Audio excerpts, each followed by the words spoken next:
The March primary, what, 4 months away? Less than that? You're going to be able to go to the polling booth here in Illinois and choose either a Democrat or a Republican ballot and select who you want to be your party's nominee for the November general midterm election. And one of the races up for grabs is Illinois governor. Welcome in. It's Illinois in Focus Daily. Each and every weekday morning, we break things down for you so you can get on with your day. Go to thecentersquare.com, sign up for the newsletter, and get the latest headlines in your inbox. But again, wake up with us here, subscribe to the YouTube channel, watch the clips, or you can get the podcast where you get podcasts. Just search Illinois in Focus Daily. So we've got a field of candidates for the Republicans as they continue for the next few days here to respond to objections to their nominating petitions. You've got candidates that have been pretty elevated already, including Darren Bailey. He's a Republican who ran against Governor J.B. Pritzker back in 2022. Bailey also tragically lost his son, daughter-in-law, and 2 of 3 grandchildren from that family in a helicopter crash. And that happening just last month, or was it earlier this month? But the family still mourning that and grieving from that. So we have yet to hear from Bailey. He has stayed in the race, but we're looking to set up a time where we can discuss the issues with the potential candidates. So he's running again. You've also got Jim Mendrick, who announced earlier this year, he's the DuPage County Sheriff, that he's going to challenge Governor J.B. Pritzker. His petitions are in. You've got a businessman and several others, but somebody we talked with recently, Ted Dabrowski. Here's a conversation I had with him on a range of issues, and one of them obviously being an explanation of who exactly is Ted Dabrowski. Here's the candidates in a conversation I had with him late last week. Yeah, so my name is Ted Dabrowski, and I'm running for governor of Illinois. And for the last 15 years, I've been fighting for change here in Illinois, trying to reform our state, trying to make it a growth state again. I believe it should be a top 5 state. We should be one of the most competitive, fastest growing states. We should be competing with North Carolina, with Tennessee, with Texas, with Florida.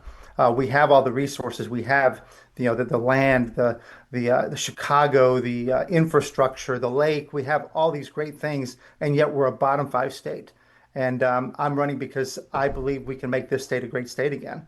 I think we're ready to go. And one of the questions I have, I'm going to be asking all the candidates is, how do you distinguish yourself from other Republican candidates in the field for the March primary? I'm certainly an outsider. I'm not an insider, so that makes it a little bit different. But I have been over the last 15 years working on public policy. I've traveled across the state extensively. I've worked with grassroots groups. I've worked with legislators. I've worked on legislation. I've testified in committees. So as I've said, I know how the sausage is made, and I know why it tastes so bad. We need to have big changes in that. But I also have an executive background. I worked over 15 years overseas, 6 years in finance in Mexico, 9 years in Poland. And so I bring a lot of executive experience in working with all kinds of people, having to perform, having to grow businesses. And I was so lucky to work in Poland, which was a state that I did a country, which was where I did my small part to bring that country out of the depths it was in communism and in rubbles, and now it's one of the top performing countries in the world, and so that's part of my background. And of course, I talk a lot about my immigrant background. Both of my parents were immigrants here. My mom from Ecuador when she was a 19-year-old. And my father escaped from communist Poland, and they both came to Illinois. They both came to Chicago to live their American dream. What's fascinating and what I take away from both of them was that both of them escaped failed governments. Poland obviously was a failed government for all its reasons, but Ecuador too, a lot of poverty. So my parents escaped failed governments, and here we are now. People are leaving in droves, our very own state, because it's a failed government. And so I want to turn that around. This is an amazing state. Now, I did ask specifically to distinguish himself from like Darren Bailey or Jim Mendrick or others that are in the field. And here's Ted Dabrowski, Republican candidate for governor. Yeah, well, first of all, I've got a record. I've got a 15-year record. I've written about, both at the Illinois Policy Institute and at Wirepoints, I've written, researched, and worked on changes to taxation. I've worked on changes to pensions, to budgeting. I've exposed lots of things. If there's one person who can kind of claim some kind of Doge type, exposure of failure, exposure of bad spending, bad policy. I've been doing that for a long time. So that's one. I know where the problems are, and that means I know how to fix them. I know what to roll back. That's one. Two, I've got the executive experience, which is much broader than they have. And so that I think lends a lot to it. I'm also from Cook County. I'm a common sense conservative from up here. I know how to operate in this environment, Cook County, the suburbs, which is key to winning. I think Bailey last time showed that, and I supported Bailey last time, but he showed that he couldn't win up here in the suburbs in Cook County. He lost by 35 percentage points up here, so that's a big difference as well. So something else I asked Dabrowski was about the press and possibly facing a hostile press that may actually secretly support the Democrats and come after Dabrowski pretty hard on some issues. How does he plan to deal with that? The amazing thing about a really hostile press is they don't know what to do when I show them the truth. When we talk about, let's talk about education, and I often talk about the reading numbers. A place like Decatur, Illinois, just 2% of third grade black children can read at grade level. The press never acknowledges that. But, with a governor like me, they wouldn't be able to ignore it because, one, I will put it front and center. We need to focus on literacy. We need to obsess about literacy, and we need to champion those black children in Decatur public schools who can't read. And right now, Governor Pritzker doesn't champion them. The press doesn't champion them. They actually deny the facts. So I will work with them on that. If we talk about crime, Chicago has led the country in murders for 13 years in a row, and this year will be number 14. They don't want to talk about that. I will expose that because what we need to do is back our police and have really strong law and order policies to get our communities safe again. So I will go back and forth on all this. Look, I talked about my parents coming here when they came here back in 1960-ish. People were coming from all over the world. The Illinois population was growing tremendously. When they came. Everybody's coming for the American dream. Today, if you look at the last census, 2010 to 2020, there are only 3 states that shrunk in this country. It was Mississippi, West Virginia, and Illinois. What does the press want to do with those facts? Celebrate them? And I don't mean to belittle the other 2 states, but why are we in that group? Why are we not in the growing group? Why aren't we in the group that's growing our economy, growing population, growing wages? Because right now we're not, and the hostile press will have to take me on, but the facts are on my side, the truth is on my side, and the moral truth is on my side as well. Now, Dabrowski had mentioned this earlier, but how do you get through in Chicago? How do you break through in the suburbs? This is a big area. I have a little bit of an advantage too, because I'm from Cook County and I've been here, and my running mate, Dr. Carrie Mendoza, who's an ER doctor here and lives in Cook County as well. We both are from up here. I think we'll be accepted more having been from up here. There's another part that I think is important. Is I'm half Polish, half Hispanic, so I will go out and try to talk to that community, both communities, and gain their support. I think there's plenty of people who are disenfranchised with Governor Pritzker, and so that's another opportunity for me. But remember, we don't have to win Cook County in the suburbs, right? We have to do well enough because a Republican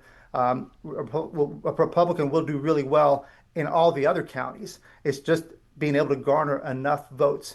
And I'll tell you the way I think we win right now is that if you look at Governor Pritzker, his policies are so extreme now, and Democrats are so extreme, and we see it across the board. We've seen it with boys and girls sports, teaching transgenderism in the 4th grade. We've got the funding of over $2 billion for health care for illegal immigrants. It just goes on and on. We're putting mental health screening in our public schools. Doesn't belong there. So there's so many things that have become extreme, and Pritzker owns all those.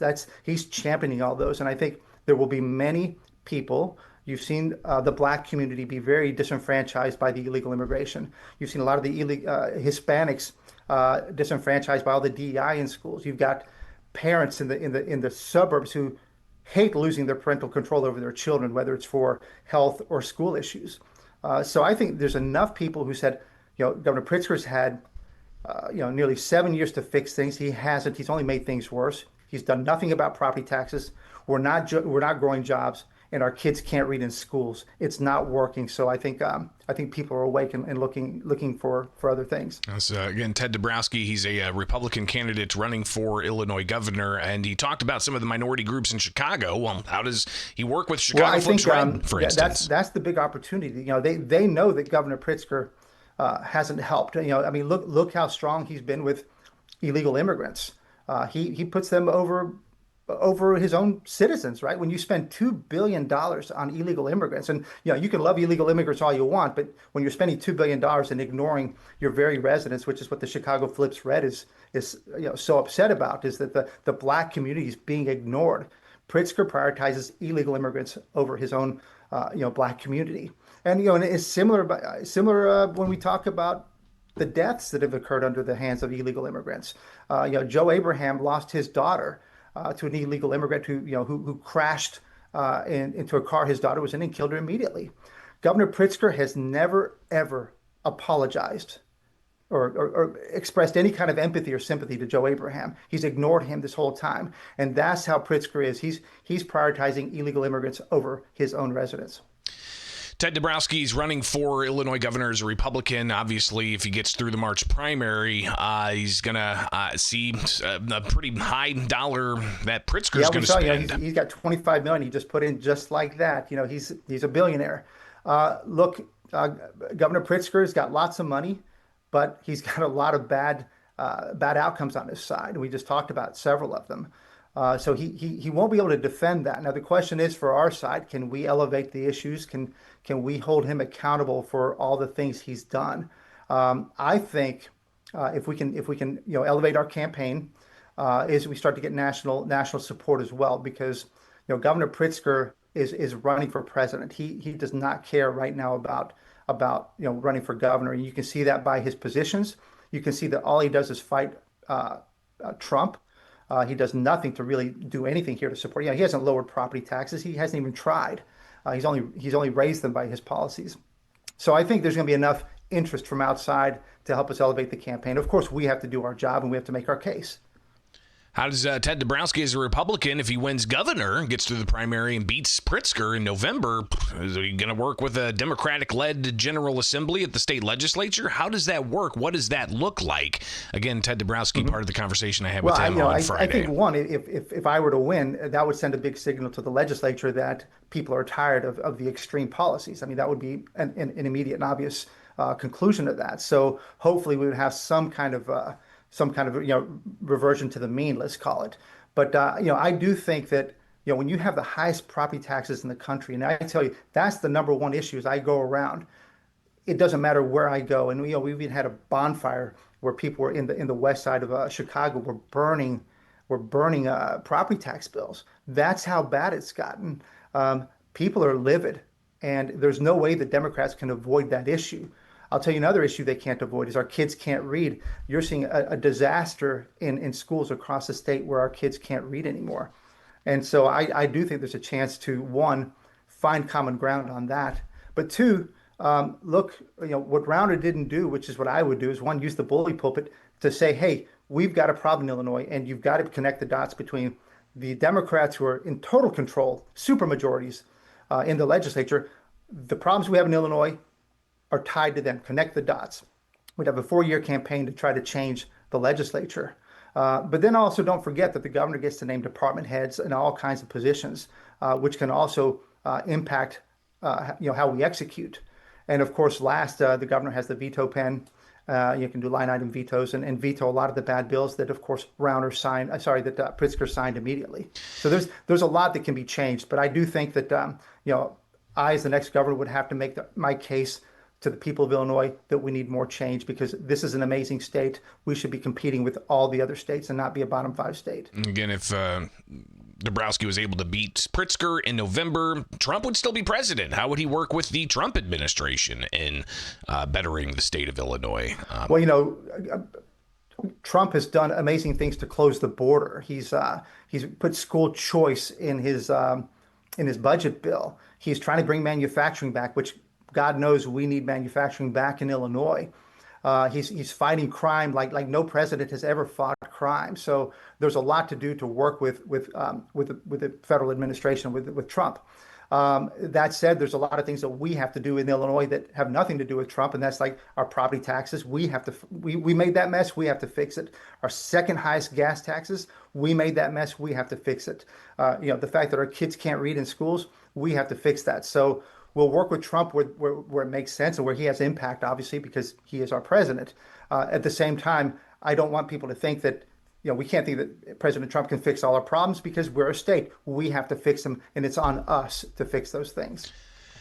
Some of the issues Illinoisans pay, high property taxes. How do you address that in the grand scheme of it being a local issue? My gosh, you and I have talked a lot in the past about all the powers that our government, our Illinois legislators have given the public unions in Illinois. The public unions are the most powerful in the country, and with that comes you've got school superintendents making over, the one in Dalton making 450,000. In my own neck of the woods in the New Trier Township, we've got seven superintendents all making over 300,000. And that means massive costs, massive pensions, massive bureaucracies around each superintendent.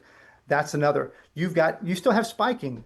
We spike contracts. The last 5 years, we automatically spike 6% each year, those salaries. And so it's boosting salaries, boosting pensions. We've got double dipping.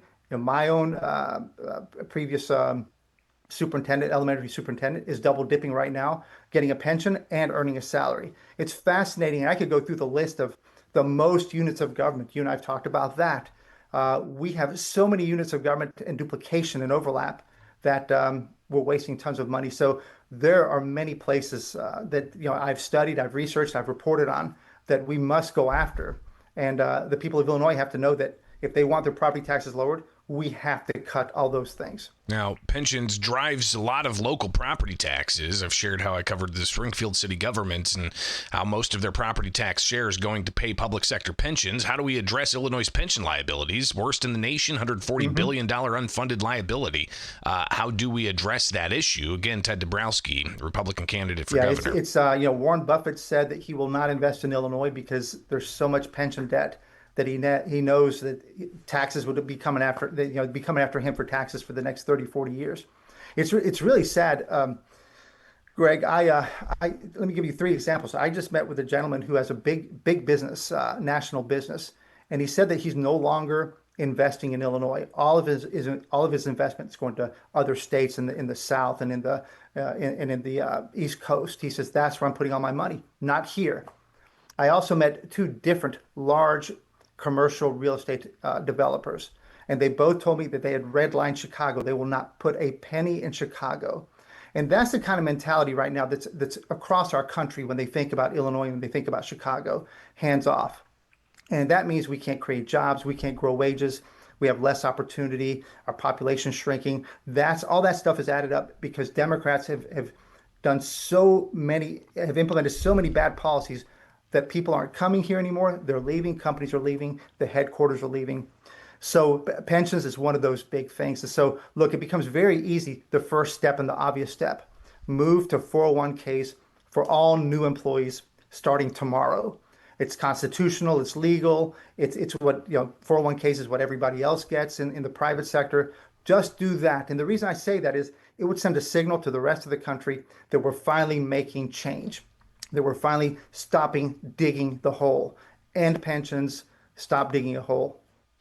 Ted Dabrowski, chatted with him, I said Friday, talked with him, I believe, on Thursday, but we also talked about public safety, no cash bail, the Safety Act, immigration policies. What does a Dabrowski campaign look like? We got to bring up the morale of our police tremendously. If we don't bring up their morale, we'll never get public safety going again. And so back the blue, support them all the way. Take the handcuffs off the policemen and put them on the criminals. That's number 1. Number 2, though, is you have to get rid of the Safety Act.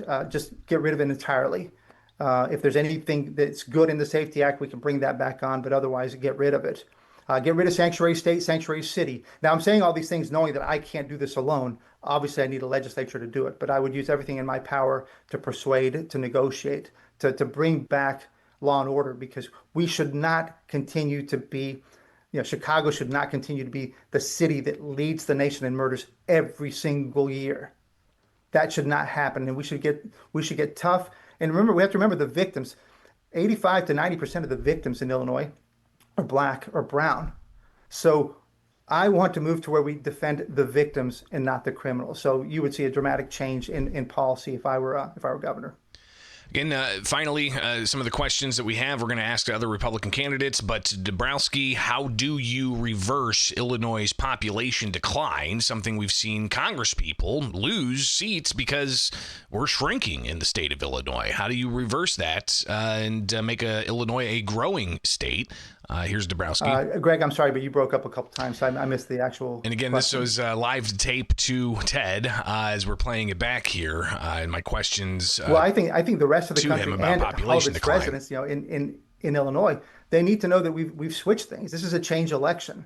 No doubt, this is a change election. If you want the continuation of high property taxes, high gas taxes, a corrupt government, no law and order, support for illegal immigration, then you vote for Pritzker. Just keep doing the same thing. But if you want to flip all those things and get back to some normalcy and we take back control of our own state and make it a great state again, then you got to change your vote and vote for Ted Dabrowski. Now, you have to do something like the 401k, right, to show the rest of the world that we're switching. We're not going to keep coming after them for with all these big debts because we've changed our system. We have to change the law and orders we talked about. You have to make schools competitive again.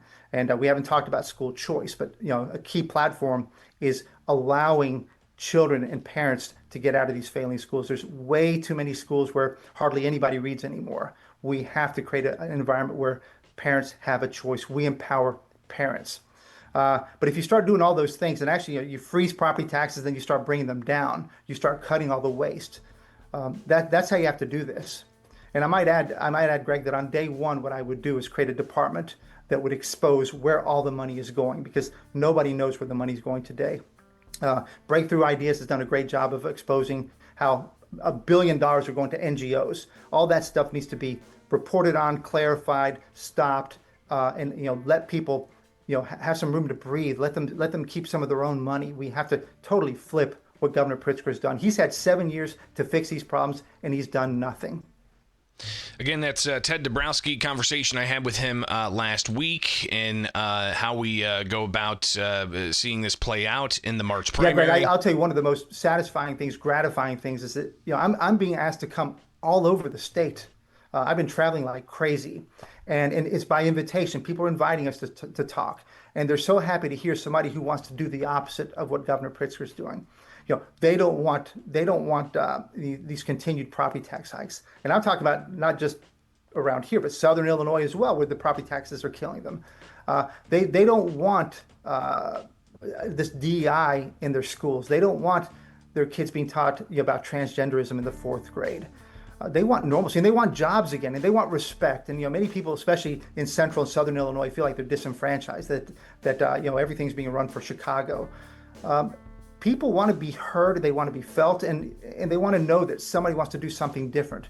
And this is a change election, and I think this is the real opportunity. Governor Pritzker hasn't fixed anything. Everything is worse under Governor Pritzker. This is a chance to put him out of office and put somebody like me in and change it and get our great state back again. We can do better. Again, Dabrowski's one of multiple candidates running for the Republican nomination on the March 17th primary ballots. Still got some petitioning objections that need to be clarified and whatnot, but we'll get an official list of who is going to be the Republican candidates, and we're going to be doing our best to talk with them here with the Center Square and Illinois in Focus Daily. So hopefully you guys subscribe and stay with us as we go live each and every weekday morning here for Illinois in Focus Daily.